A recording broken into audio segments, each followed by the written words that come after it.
Hai, saya Mata Suherman. Hari ini kembali ke sesi Q&A dan saya akan menjawab satu buah email yang sudah masuk ke dalam inbox saya.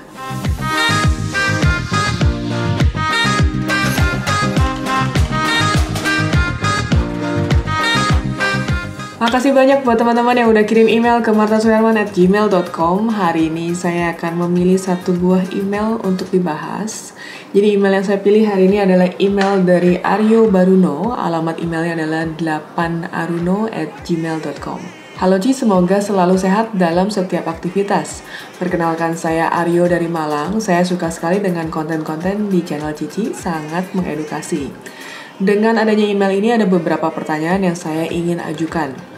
Yang pertama, saya masih dalam tahap belajar dan mencari penghasilan dalam dunia fotografi. Dan bekerja kadang saya masih sering merasakan minder dengan foto yang saya hasilkan.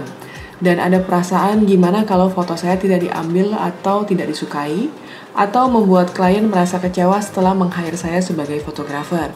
Pertanyaannya, bagaimana mengatasi perasaan tersebut agar tidak terganggu saat bekerja atau saat menjual jasa saya kepada calon klien kelak?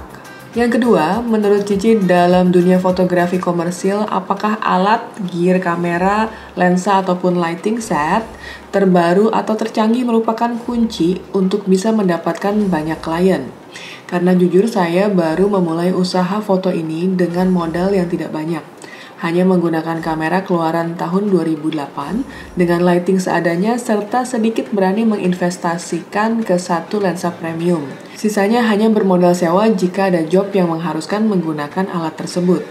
Yang ketiga, tolong berikan kritik dan saran untuk foto-foto saya ini. Apakah sudah layak dijual atau ditawarkan kepada klien jika hasilnya seperti ini? Sekian pertanyaan yang saya ingin ajukan. Semoga Cici mau dan bersedia menjawab pertanyaan dari saya yang masih awam di dalam dunia foto yang sama-sama kita cintai ini. Salam hangat dari Malang, terima kasih. Berikut beberapa hasil foto yang saya ambil dengan kamera Canon 5D Mark II dengan lensa 100mm makro f2.8 dan speedlight Godox. Foto yang pertama. Foto yang kedua, foto yang ketiga, foto keempat, dan foto yang kelima.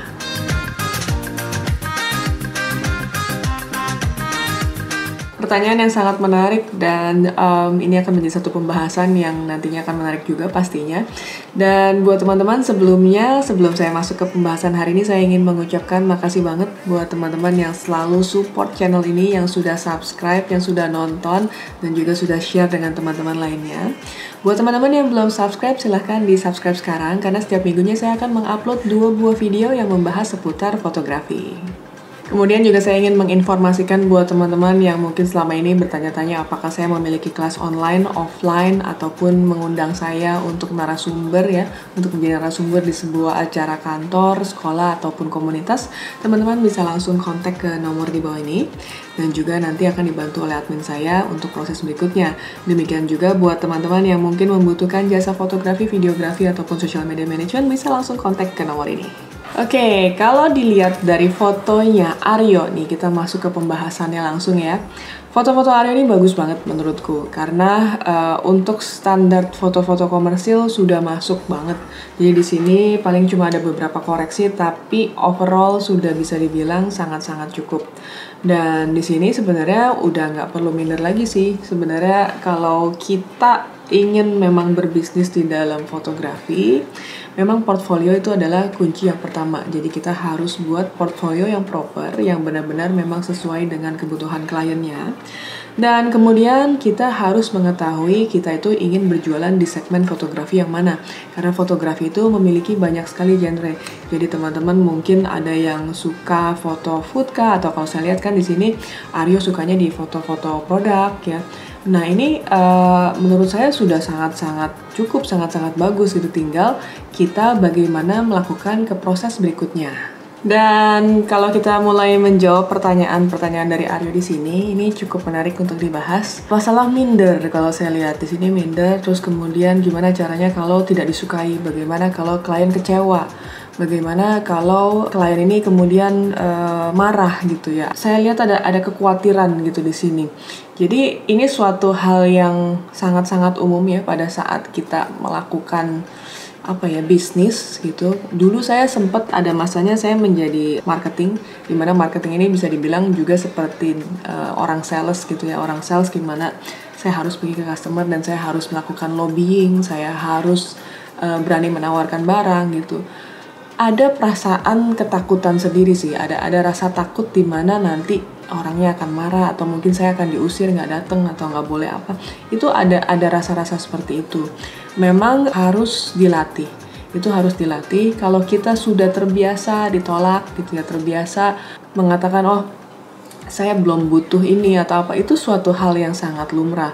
Kalau dia bilang belum butuh, belum tentu artinya tidak butuh sama sekali ya. Belum dan tidak ini satu kata yang berbeda nih.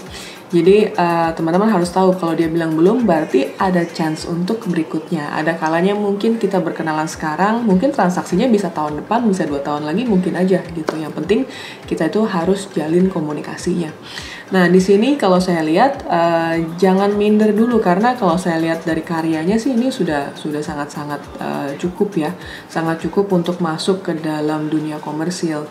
Dan mungkin yang belum ketemu adalah marketnya. Kita itu harus mempunyai market sendiri. Jadi kita harus punya planning. Kalau buat teman-teman nih yang di sini belum pernah nonton video saya sebelumnya tentang 5W1H, teman-teman bisa klik di video ini, karena di video ini juga saya ada membahas mengenai bagaimana caranya kita menyusun strategi pada saat kita mau masuk ke dalam industri fotografi atau berbisnis fotografi. Menentukan segmen market yang kita incer itu sangat-sangat penting. Katakan saya misalnya memiliki jasa fotografi yang harganya mungkin 10 juta gitu misalnya ya. Nah di sini kemudian saya ketemu dengan klien yang dia ternyata harganya cuma minta 1 juta. Nah ini menjadi pilihan kita nih, mau dikerjakan apa enggak gitu. Nah itu kembali ke kita sendiri. Kita itu mau punya market di mana?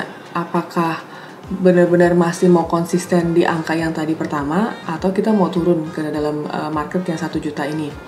Nah, kalau misalkan teman-teman berpikiran, saya tetap mau stay di sini, terus kemudian mungkin orang ini nggak seneng atau apa, terus dia ngomong macam-macam, ya karena dia memang bukan market kita, bukan market yang kita incar. Jadi kalau sampai teman-teman mengalami posisi seperti itu, ditolak karena harganya nggak masuk, ya jangan kecewa, karena memang mungkin itu bukan market kita. Karena kalau buat saya, ketika kita melakukan proses berkarir gitu ya, sejauh pengalaman saya itu kita butuh waktu. Jadi nggak bisa saya bilang hari ini saya mau jadi fotografer profesional, berarti di bulan depan saya udah langsung jadi seseorang yang sangat-sangat terkenal. Itu tuh nggak kayak gitu prosesnya. Jadi untuk proses berkarir itu kita butuh waktu sampai kita menemukan titik yang benar-benar kita settle down. Jadi kita udah benar-benar dikenal orang, kemudian orang sudah mempunyai kepercayaan terhadap kita. Nah itu yang mesti kita bangun. Itu banyak caranya, bukan cuma sekedar teknis fotografi, tapi juga banyak poin-poin yang mendukung itu. Misalkan dari segi attitude, ini satu poin yang selalu saya bahas, penting banget buat selalu dijalankan. Attitude seorang fotografer itu penting.